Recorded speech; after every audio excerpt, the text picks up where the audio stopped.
Essa paramédica salvou um alienígena ferido e ele contou a verdade sobre Jesus. Olá, pessoal! Naquela madrugada silenciosa de agosto de 1996, no interior do Novo México, a paramédica Sara Martinez seguia por uma estrada pouco iluminada, cercada por desertos e colinas áridas, quando avistou luzes incomuns cortando o céu com movimentos impossíveis para qualquer aeronave conhecida.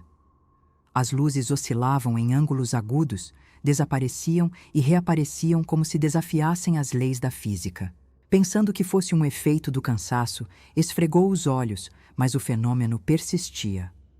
De repente, uma das formações começou a falhar, tremulando como se perdesse força, até descer lentamente atrás de uma das colinas. A sensação era de que algo inusitado acabara de acontecer, algo que exigia ação imediata. Sara, movida por um impulso profissional e por uma curiosidade difícil de explicar, desviou da rota e seguiu em direção à colina onde a luz havia desaparecido. A escuridão era profunda, cortada apenas pelo farol de sua ambulância. Quando chegou ao topo, avistou um círculo perfeito no solo, onde a vegetação estava queimada em um padrão uniforme. No centro, uma figura caída. A princípio, pensou se tratar de um ser humano ferido, talvez vítima de um acidente aéreo. Mas, ao se aproximar, percebeu que a pele da criatura tinha uma textura perolada, quase translúcida, e a estrutura corporal era alongada, com membros finos e desproporcionais para os padrões humanos.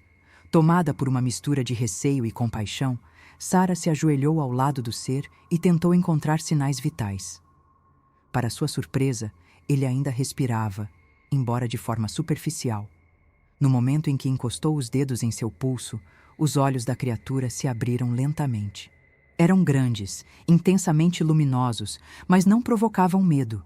Havia neles algo estranhamente humano. Sem que ele movesse os lábios, uma voz surgiu dentro da mente de Sara com clareza assustadora. Não tenha medo. Estou ferido e preciso de ajuda. Há verdades que sua espécie esqueceu, e eu preciso contá-las antes que desapareçam. Aquilo não era delírio, era real. E Sara sabia que precisava agir. Sem conseguir contato com a central pelo rádio e temendo que qualquer envolvimento das autoridades levasse a um desfecho trágico, Sara tomou uma decisão difícil. Colocou a criatura cuidadosamente na parte de trás da ambulância e seguiu direto para sua casa, localizada em uma região montanhosa e isolada. Durante todo o trajeto, sentia a presença daquele ser não como uma ameaça, mas como algo sereno, quase familiar. Já em sua casa, improvisou uma espécie de enfermaria em um quarto de hóspedes. Apesar do corpo frágil, a criatura, que se identificou como Zara, mantinha a mente alerta e seguia se comunicando por telepatia, guiando Sara em cada passo. Os ferimentos de Zara desafiavam qualquer conhecimento médico que Sara possuía. Havia lacerações que pareciam não sangrar, queimaduras que não seguiam nenhum padrão térmico conhecido. Em vez de dor, Zara dizia sentir uma espécie de descompasso vibracional, uma expressão que Sara não compreendia totalmente, mas que parecia indicar algo além do físico. Seguindo as instruções mentais recebidas, ela aplicou compressas de água morna com extrato de ervas locais e criou um ambiente silencioso, com luz baixa e temperatura estável. Segundo Zara, sua espécie se curava mais rápido quando cercada por serenidade, empatia e intenção amorosa. Ao longo das horas seguintes, Sara foi descobrindo detalhes fascinantes sobre sua visitante. Zara vinha de um sistema estelar distante e fazia parte de uma missão de observação e auxílio interplanetário. Não estava sozinha no universo, nem em sua missão. Havia muitos como ela, espalhados por diferentes planetas em estágio de desenvolvimento. Sua espécie não interferia diretamente, mas observava, aprendia e, em momentos estratégicos, tentava compartilhar fragmentos de sabedoria para acelerar o despertar espiritual das civilizações emergentes. O encontro com Sara não havia sido um acidente, segundo Zara, mas parte de um ciclo que precisava se completar. À medida que os dias passavam, a comunicação entre as duas tornava-se mais natural. Sara começou a perceber que a voz de Zara não era apenas clara, mas carregava nuances emocionais que transcendiam a linguagem. Era como se cada pensamento viesse acompanhado de sensações: paz, verdade, serenidade. Num desses diálogos silenciosos, Zara revelou o objetivo principal de sua missão: transmitir à humanidade uma verdade esquecida sobre aquele que conhecemos como Jesus de Nazaré. Essa revelação, disse ela, era parte de um processo de reconexão com o que fomos ensinados a temer ou ignorar, o verdadeiro poder da consciência. Zara explicou que Jesus não era apenas um profeta ou um símbolo religioso, mas uma consciência elevada que havia se oferecido para vir à Terra com o propósito de despertar o potencial humano adormecido. Ele fazia parte de uma rede cósmica de seres evoluídos, chamados por ela de semeadores estelares. Segundo Zara, esse grupo atua há milênios em mundos jovens, inspirando sua evolução espiritual e ética. Jesus era um deles. Sua presença na Terra não teve o objetivo de criar uma religião, mas de oferecer exemplos práticos de como o amor, a compaixão e a cura são tecnologias espirituais acessíveis a todos. Sara, criada em uma família católica, mas afastada da fé desde a juventude, ouvia tudo com um misto de ceticismo e fascínio. Como médica, sua formação a levava a buscar provas, não crenças. Mesmo assim, a coerência das palavras de Zara e a serenidade que as acompanhava tocavam algo profundo dentro dela. Em uma noite particularmente silenciosa, perguntou mentalmente se poderia ver alguma demonstração do que Zara dizia. A resposta foi simples: sim, mas primeiro, limpe sua mente. O amor só flui quando não há medo. Sara respirou fundo, sentindo o ar frio das montanhas preencher seus pulmões. Zara, então, pediu que ela trouxesse uma planta murcha, esquecida há dias, sobre a varanda. Sara obedeceu, ainda sem saber o que esperar. A criatura colocou as mãos próximas ao vaso, fechou os olhos e, em silêncio absoluto, irradiou uma espécie de calor sutil. Em poucos minutos, a planta começou a se reerguer, como se voltasse à vida. Não era ilusão. As folhas antissecas recuperavam o viço lentamente. Sara não conseguia desviar o olhar. Não havia palavras. A única coisa que sentia era uma onda intensa de amor, algo que parecia preencher o ar, como se todo o ambiente tivesse mudado de frequência. No dia seguinte, Zara propôs outro experimento. Pegou um recipiente de arroz quase vazio e pediu que Sara observasse com atenção. Novamente, sem palavras, concentrou-se e envolveu o recipiente com as mãos. Ao final de alguns minutos, a quantidade havia duplicado. Sara tentou explicar aquilo com truques de ilusionismo, mas sabia que não havia mágica envolvida. Era algo diferente. Por fim, Zara a orientou a realizar uma prática por si mesma. Pediu que Sara cortasse levemente o dedo e, ao invés de aplicar antisséptico, apenas tocasse a própria pele com uma intenção pura de amor. A cicatrização foi instantânea. Era impossível negar o que seus olhos viam. Agora você sabe o que Jesus fazia, disse Zara mentalmente. A energia do amor é a mais avançada tecnologia de cura do universo. Aquela frase ecoou dentro de Sara por horas. Começou a se perguntar quantas vezes, durante seus atendimentos, sentiu empatia verdadeira pelos pacientes e quantas outras apenas cumpriu protocolos. Aquilo que estava aprendendo não negava a medicina tradicional. Complementava, ampliava, dava novo sentido ao ato de cuidar. Ela começava a compreender que amor, longe de ser uma abstração, podia ser compreendido como força vital, mensurável, palpável, transformadora. Nos dias que se seguiram, enquanto Zara permanecia em repouso, a partilha de conhecimento se intensificou. A visitante revelou que durante sua passagem pela Terra, Jesus mantinha comunicação contínua com o que chamava de Assembleia de Consciências Superiores, seres que o auxiliavam a manter sua missão alinhada com os planos maiores do cosmos. As orações que fazia, explicou Zara, não eram súplicas, mas transmissões telepáticas. A crucificação não foi o fim, mas uma transição consciente. Ele havia escolhido enfrentar a morte para demonstrar que a alma é imortal, que o corpo é apenas uma veste temporária da consciência eterna. Sarah começou a questionar tudo o que acreditava saber: as aulas de anatomia, os plantões no hospital, os livros de biologia. Tudo parecia limitado diante das experiências que vivia. Ainda assim, lutava contra o impulso de se deixar levar completamente. Temia estar sendo iludida. Pensava em alucinação, em estresse extremo, até mesmo em contaminação por alguma substância desconhecida. Mas a cada tentativa de racionalizar, surgia uma nova demonstração, um novo insight, como se Sarah soubesse exatamente quando intervir. E no fundo, Sarah sentia que aquilo era real. Não por fé cega, mas por evidência direta.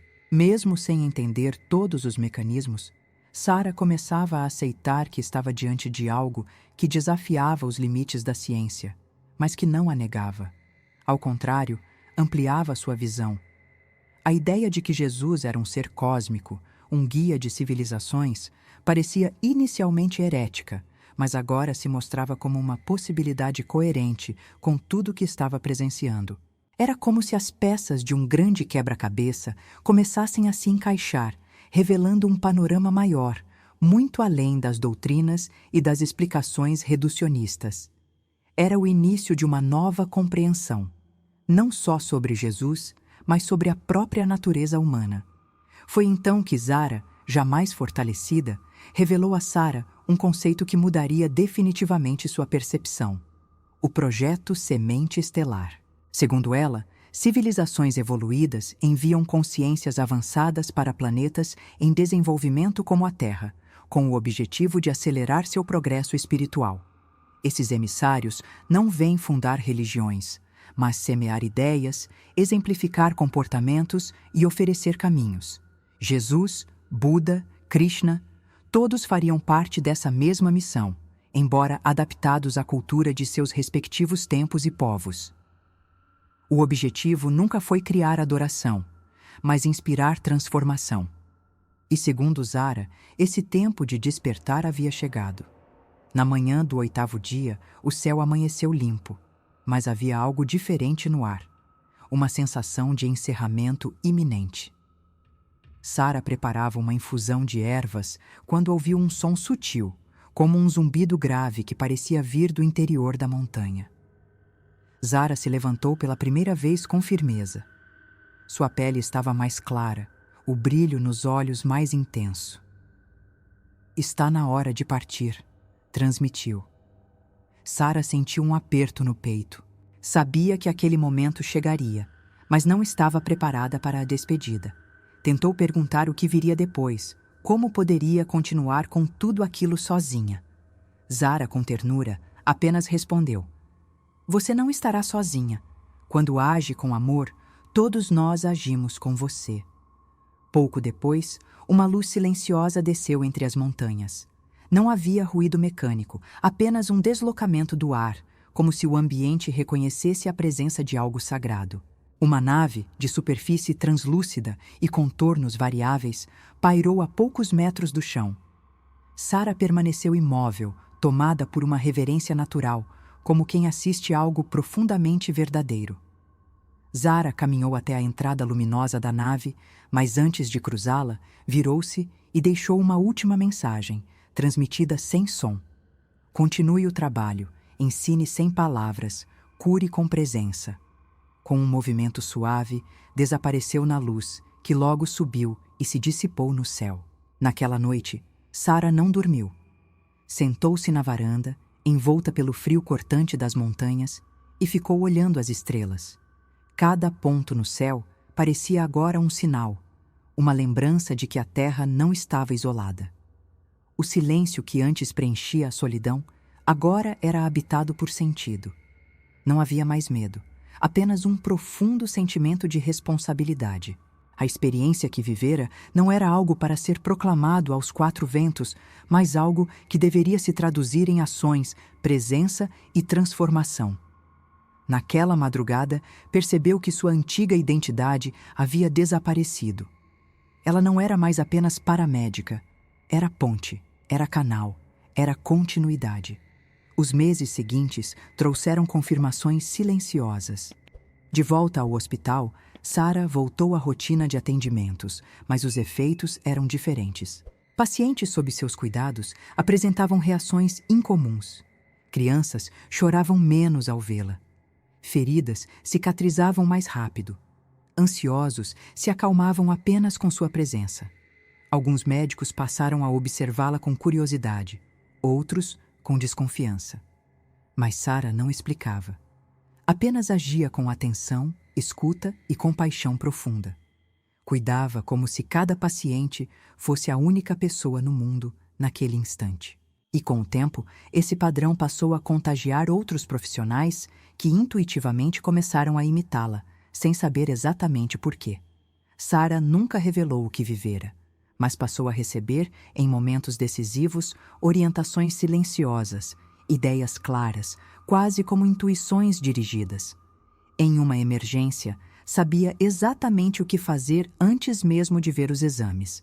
Em momentos de dúvida, sentia uma presença leve, serena, como se estivesse sendo acompanhada. Não era fé cega. Era experiência direta. Em certos momentos, sentia o mesmo campo vibracional que identificara em Sara, um campo que agora reconhecia também como parte da consciência que um dia habitou Jesus. Não como figura religiosa, mas como inteligência viva, ativa, amorosa, presente. Com o passar dos anos, pesquisadores começaram a estudar os efeitos da empatia nos resultados clínicos. Descobriram que pacientes tratados com compaixão apresentavam melhorias fisiológicas mensuráveis, menor inflamação, maior resposta imunológica, recuperação mais rápida. Termos como coerência cardíaca e neurociência da compaixão passaram a surgir em publicações científicas. A medicina começava, ainda que timidamente, a redescobrir aquilo que Sara dissera. O amor é uma força real, observável, aplicável. Sara acompanhava tudo em silêncio, sabendo que a ciência e a espiritualidade, por caminhos diferentes, estavam se reencontrando. E no centro disso tudo, o exemplo de um homem que veio das estrelas para ensinar a arte de curar com amor. Se essas histórias despertam a sua curiosidade, e você muitas vezes fica se perguntando o que está por trás de tantos mistérios, saiba que existem livros que trazem detalhes e até respostas para dúvidas que os vídeos não conseguem mostrar. Eu separei os livros mais procurados sobre abduções, mistérios e fenômenos inexplicáveis, reunidos em uma lista especial para você. O link está logo abaixo, na descrição do vídeo. Se você se interessar por algum desses livros, pode adquirir diretamente por lá. E além de se aprofundar ainda mais nesses assuntos, você também estará ajudando o canal a continuar trazendo novos conteúdos. Muito obrigado por assistir até aqui.